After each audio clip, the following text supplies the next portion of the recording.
You walk through the forest, and the air smells of the rot of wet foliage. Branches creak, trunks loom like foreign spears. The darkness under the canopy seems alive. But you are not alone. Beside you are 6,000 armed men, and all of them are strangers to this land. This is exactly how the first wintering of Romans in the depths of Germanic forests began.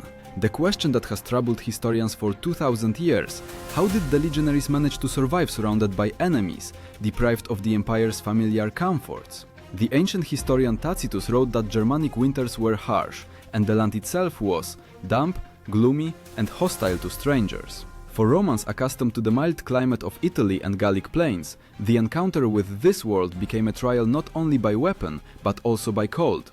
The warriors found themselves in a situation where the threat came not so much from the swords of the enemy, as from hunger, dampness, and cold that pierced to the bone. These men in red cloaks, heavy armor and rectangular shields were called legionaries. They were the foundation of Rome's military machine, that very force that conquered the Mediterranean Sea.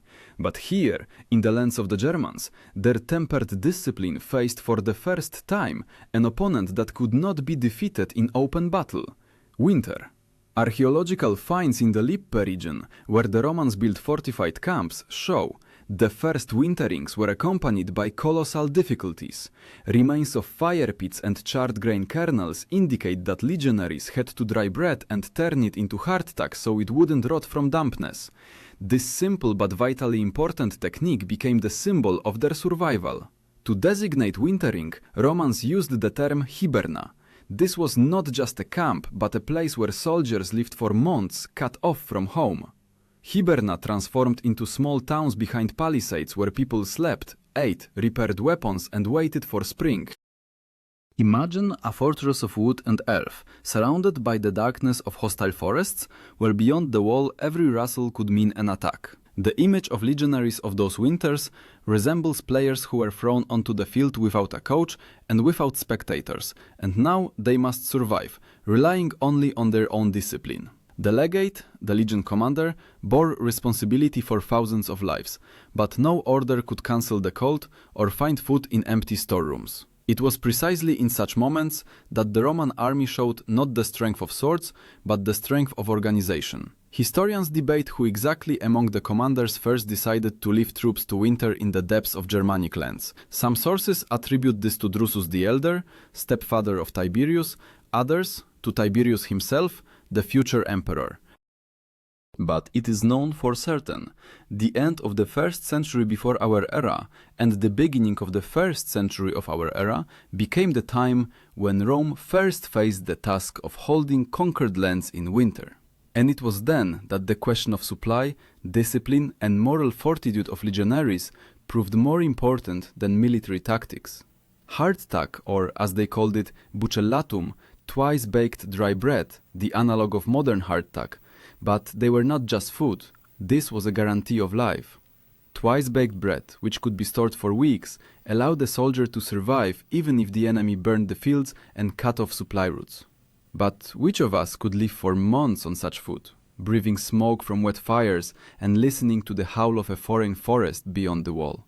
It is here that the main question of this entire story is born. Did the legionaries survive only thanks to discipline and hardtack, or was it a different force that modern people have lost? The answer to it is hidden in the very events of the first wintering, and by the end of this story, every viewer will understand that this question concerns not only the past, but also his own life. When a legion set off into the depths of barbarian land, the most terrible enemy for it was not the sword of a German, but an empty storehouse. The Roman army could fight only where its logistics worked. Modern researchers have calculated one legion, about 6,000 warriors, per day required nearly 3 tons of grain. Imagine, this is 25 carts loaded with sacks of wheat, and all of them must arrive on time. Any delay meant hunger. Ancient sources, including Polybius and Caesar, indicated that the foundation of a soldier's ration was bread, but in winter in Germanic lands, the fields are empty and the local population hostile. Therefore, even before the campaign, the legate took care of provisions. Soldiers were issued grain, which they ground themselves, or ready-made hardtack, that very buccellatum. It weighed less than fresh bread and did not mold from dampness. Legionaries carried such rations on their own shoulders, and the rest was pulled by pack animals. To understand the scale, one must recall the word sarcina. This is what Romans called the army baggage train. This was a mobile city of carts, mules and slaves, where everything was stored, from grain reserves to field forges. If a legion is the heart of the army, then sarcina is its stomach and lungs. Without it, even the most disciplined soldiers quickly turned into weakened prisoners of circumstances. Archaeology confirms, in the areas of Germanic camps, they find bone remains of mules and fragments of wagons. These are traces of the fact that Sarcina moved together with the troops all the way to the winter quarters. Imagine a road through the forest, along which a chain of carts crawls. The rumble of wheels, the snorting of animals, the shouts of drivers, and above all this, the roar of iron from thousand-strong columns of warriors. But even the best calculations did not save from surprises.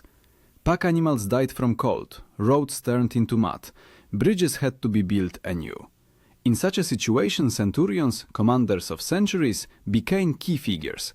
Their duty was not only to maintain order, but also to monitor that soldiers did not waste rations ahead of time. Discipline here meant more than bravery on the battlefield. The equipment of a legionary made him similar to an ant loaded twice beyond his strength. According to calculations by historian Goldsworthy, the total weight that a Roman dragged on a march reached 30 kilograms. This is armor, weapons, a food supply for several days, personal belongings. For this, they were called Marius's mules, a nickname that appeared after the reforms of Gaius Marius, when each soldier began to carry his own equipment himself. Imagine a football team, where each player simultaneously pulls the weight of his wardrobe on himself and at the same time must run a marathon. Preparation for winter also included construction. When a legion made camp, it transformed an empty field into a fortified town in just a few hours. First they dug a ditch, then piled up a rampart, erected a wooden palisade. Inside they laid out straight streets, tents and storehouses. This ritual was repeated again and again, even if the soldiers knew they would stay here only one night. But in the case of wintering, the camp was rebuilt into hiberna. Dugouts, barns, weapons depots appeared. One important term for understanding this preparation, fortissima castra. This is what they called fortified camps designed for long defense. They were built not as temporary shelter, but as a fortress capable of withstanding enemy assault for weeks. And it was precisely such camps that Romans erected before their first wintering in Germanic lands. The image of these preparations can be compared to a boxer's training before a fight. Every day he repeats the same movements, refines technique, so that in the decisive moment muscles work automatically. So too the Romans. The ritual of camp construction was their automatic reflex. Thanks to it, the legion could survive a sudden raid, frost or hunger longer than any barbarian detachment. But along with this, the preparation concealed danger as well. The farther Romans went into the depths of Germanic forests, the more their supply line lengthened. Every kilometer of road, this is one more chance for the enemy to set up an ambush, cut off the baggage train, and leave the army without bread. Historians note that it was precisely here, in the stretched-out nature of lines, that the future tragedy of Romans in these lands was born. Meanwhile, as soldiers sharpened shovels and dried hardtack, the land prepared for winter. Forests darkened, rivers covered with ice, and the air became sharp. Everything that Romans had done up to this moment was supposed to decide. Would they meet spring in formation or remain under frozen earth? Autumn was leaving, and together with the last leaves, the confidence familiar to Romans was leaving. In Italy, this was the time of harvest festivals, wine, and sacrifices to the gods. In Germanic forests, a time when rivers flooded with rains, roads got stuck in mud, and nights became longer than hope itself. It was then that legionaries first understood that their enemy does not stand opposite, it surrounds them from all sides. Ancient authors, including Tacitus, describe Germanic nature as something wild and oppressive. Unlike the level fields of Gaul, here a soldier stepped not forward but as if downward into a quagmire, where each step pulled the boot into sticky muck. Mounted scouts could not move quickly, horses got stuck in mud, and even signal trumpets, tubae, sounded muffled, as if the forest swallowed sound. The term that best describes these first steps of winter, statio. This is what Romans called observation posts. These were small sentry groups that stood guard over the camp day and night. They were relieved every few hours because cold burned worse than a spear. Statio became the eyes and ears of the legion, and on their attentiveness depended whether a Germanic ambush would slip through to the camp. Imagine, night, the fire is dying down, warriors huddle close to warm cloaks, and somewhere at the edge of the forest and the fog stands a soldier. His breath turns into vapor, fingers don't obey, but he still holds the spear and looks into the darkness. For him, the enemy, this is not only a German with an axe, but also his own body, ready to surrender to the cold. Archaeology gives us rare but eloquent details. In places of presumed camps, they find layers of ash mixed with charcoal and animal bones. Scientists conclude, soldiers burned even damp logs just to keep fires going. The smoke from them was acrid and thick. It ate at the eyes, but warmed at least the hands. In winter, smoke hung over the camp like a heavy hood, and this smell of burning, dampness and sweat must have eaten into the skin of legionaries forever. The column, which still in summer marched confidently and proudly, now stretched out. Baggage trains sank in mud, the wounded fell behind, and darkness concealed the movement of the enemy. Centurions walked along the ranks, shouting at soldiers, driving them with sticks, forcing them to keep formation. In such moments, the discipline of Romans was not simply a habit. This was a weapon. When steps creak in unison, fear seems less. The ration in the first weeks of wintering sharply decreased. If in summer a soldier could hope for meat or cheese, now his daily food often came down to hardtack, an onion and water. Sometimes they added wine, diluted with water, to warm up at least a little, and everyone understood. This hardtack, hard as stone, is your life. They crumbled it, soaked it, cooked porridge, but the taste always remained one, the taste of survival. The image of legionaries of those days can be compared to a team of climbers stuck at altitude. They don't move forward, but every day struggle to not fall down.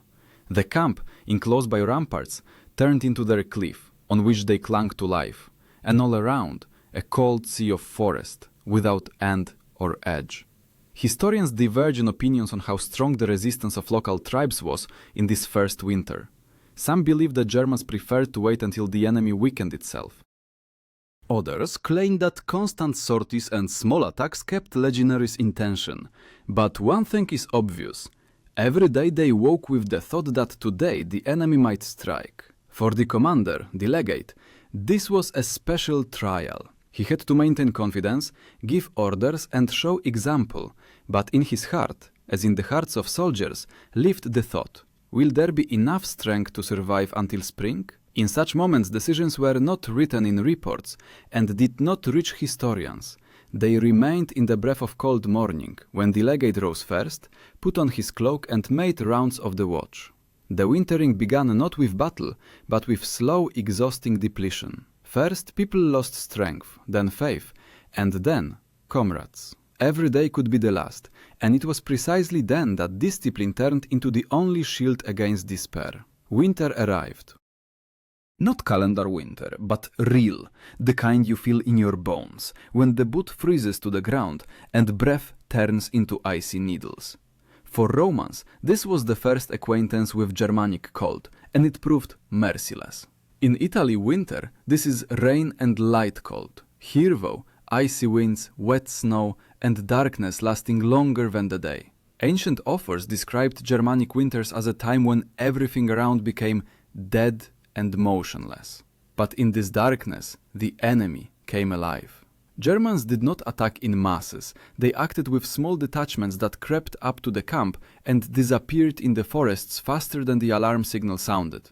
Romans called such night alarms with the word concitatio, sudden raising to alarm. A soldier would jump up, grab shield and sword, but more often saw only darkness and heard shouts in the distance. Imagine that you fall asleep on hard ground, wrapped in a cloak, and suddenly a horn tears through the night. You jump up, hands tremble from cold, body heavy from fatigue. Beyond the wall, screams and noise, but you don't see the enemy. Each such alarm took away strength no less than battle. By spring, legionaries were worn out by constant expectation of attack more than by the skirmishes themselves. Archaeological finds in the Lippe River region show that Romans in these winters hastily fortified camps. Charred beams, deep ditches and traces of earthworks say they lived in constant fear that the enemy might break through the walls. Trenches reached up to 3 meters deep, and in their mud stood sentries. The forest around the camp was cut down, turning it into a bare field, not from whim, but so that the enemy could not approach unnoticed. The ration became ever more meager. Soldiers cooked porridge from grain, onion and crumbs of hardtack. Sometimes even hides and straps went into food. They were soaked in boiling water to at least somehow satisfy the stomach. In the recollections of historians, there are mentions that such harsh winters broke even strong people. Those who only recently marched proudly and confidently now staggered around the camp, bent under the weight of hunger. A special role in this time fell to camp prefects. The prefect, this was an official responsible for organization, distribution of food, storage of weapons, condition of fortifications. In the conditions of wintering, he turned into a person on whom the survival of hundreds depended. A mistake by the prefect could cost not one battle, but the entire winter. To somehow keep soldiers in form, commanders continued daily training, though shortened but mandatory. Soldiers practiced with wooden swords, heavier than real ones, through spears, marched around the camp. This was not simply preparation. This was a way to not let people break. Romans knew, a tired body can still fight, a broken spirit, never. The image of that winter can be compared to a game of nerves. The enemy did not go into open confrontation, but every day tested the strength of the camp. Like an experienced boxer, Germans hit not at the face, but at the breathing, forcing legionaries to suffocate from constant tension. Historians debate whether there were large battles in these winters. Some claim that Germans preferred to wait and exhaust the enemy, others speak of many small skirmishes. But one thing is clear, not a single day passed without alarms, and each alarm brought closer the moment when soldiers might stop believing in spring. People died not only from swords. Diseases mowed down their ranks, dampness and cold did their work. A soldier could fall asleep by the fire and not wake up, could catch cold and die in a few days. Roman medicine was developed by the standards of antiquity, but even the best healers could not stop a simple cold turning into pneumonia. Nevertheless, the legions stood. Hibernia turned into islands of civilization amid barbarian darkness. Fires burned, trumpets sounded, watches changed. In these conditions, Romans learned the most important art, the art of survival.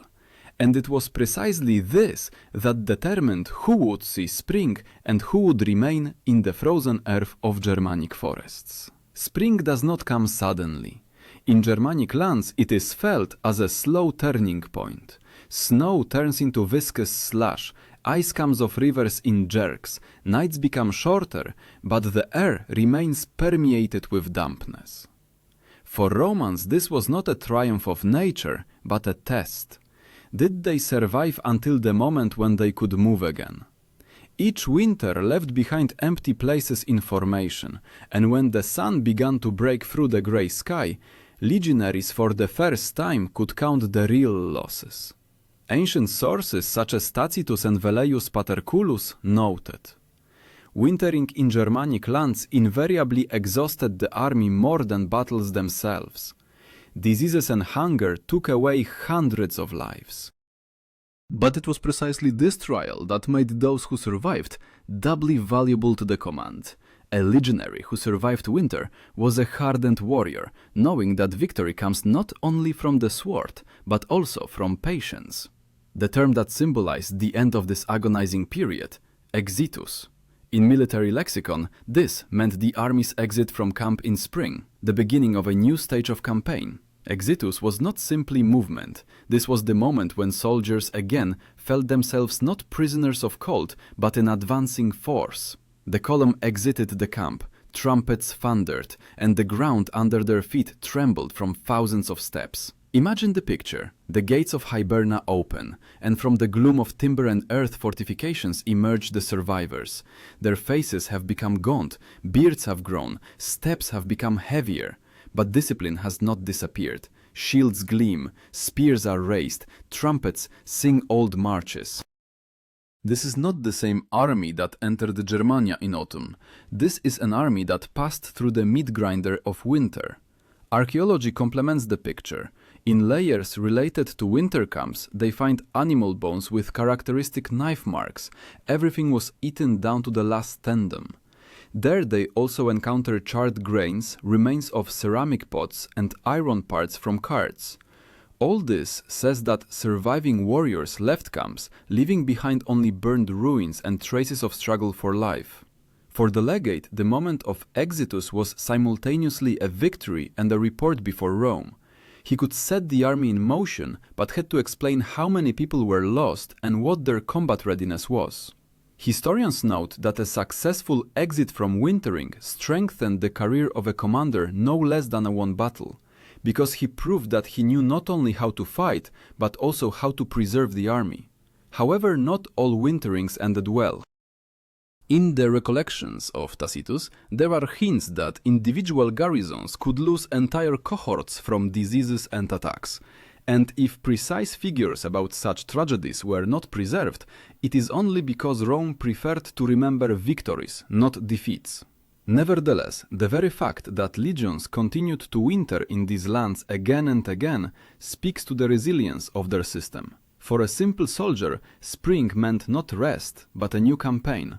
But the very fact that he survived winter made him a hero in his own eyes. When the detachment exited the camp, inside each burned the feeling that he proved to himself and comrades, he is stronger than cold, hunger and fear.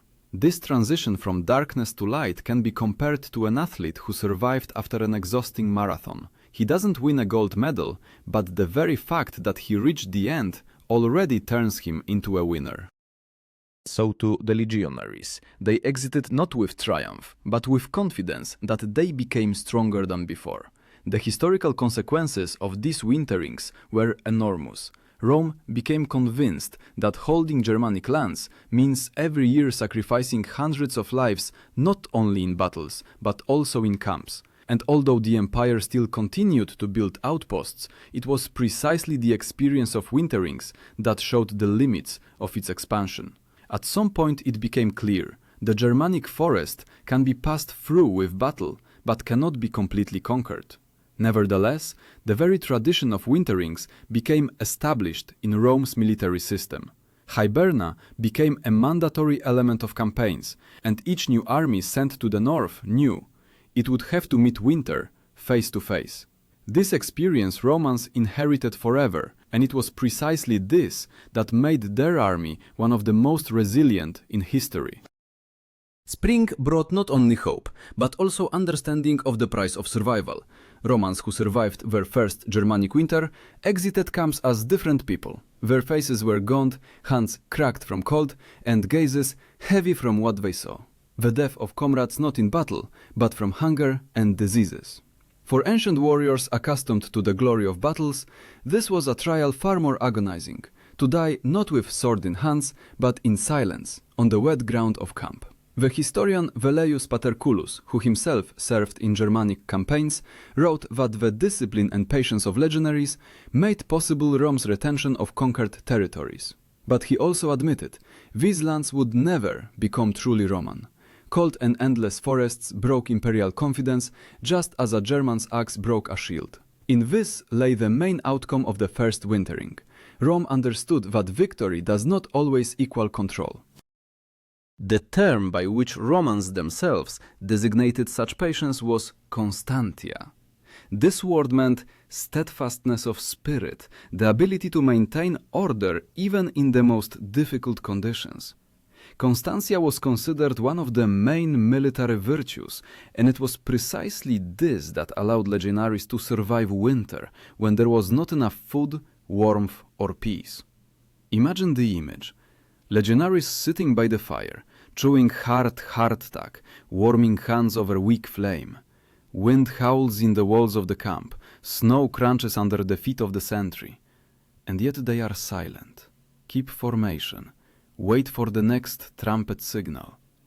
In their silence, more strength than in a cry on the battlefield. This silence is Roman Constantia. Archaeology confirms that camps after winterings became real fortresses. Excavations show traces of fortified gates, watchtowers, and deep ditches. These were not temporary camps. Romans created strong points that left their mark in the earth for centuries. But together with these traces in the earth remained hundreds of nameless graves. Their names did not reach us, but it was precisely they who paid the price for Roman presence in Germania. Historians note that it was precisely the experience of winterings that became one of the reasons for Rome's caution subsequently. Yes, the empire still undertook campaigns in the north for decades, but never again attempted to completely subjugate Germania. The battle lost to Arminius in the Teutoburg forest only confirmed what winter had already proved. This land does not surrender the way Gaul or Britain surrendered. And yet, from this experience, Rome drew a lesson that is relevant even today. An army, to be invincible, must know how to live just as it fights. It must know how to endure when there is no food, maintain order when everything around collapses, preserve faith when the enemy is invisible. Bread and sword, discipline and hardtack. This is what made Romans a force that the entire world feared. Romans proved that a human is capable of surviving where it would seem there is not a single chance. But this is not their ancient secret. This is a universal human strength. And now each of us can ask ourselves, what remains in us from that iron will of Legionaries? And would we have the courage to survive until spring in the heart of hostile land? Historians debate whether this was heroism or doom. But one thing is clear. It is precisely thanks to such winters that we know Rome not as a fragile state, but as an empire that withstood centuries. And in each piece of hardtack that survived that winter, there was the taste not only of bread, but of history itself.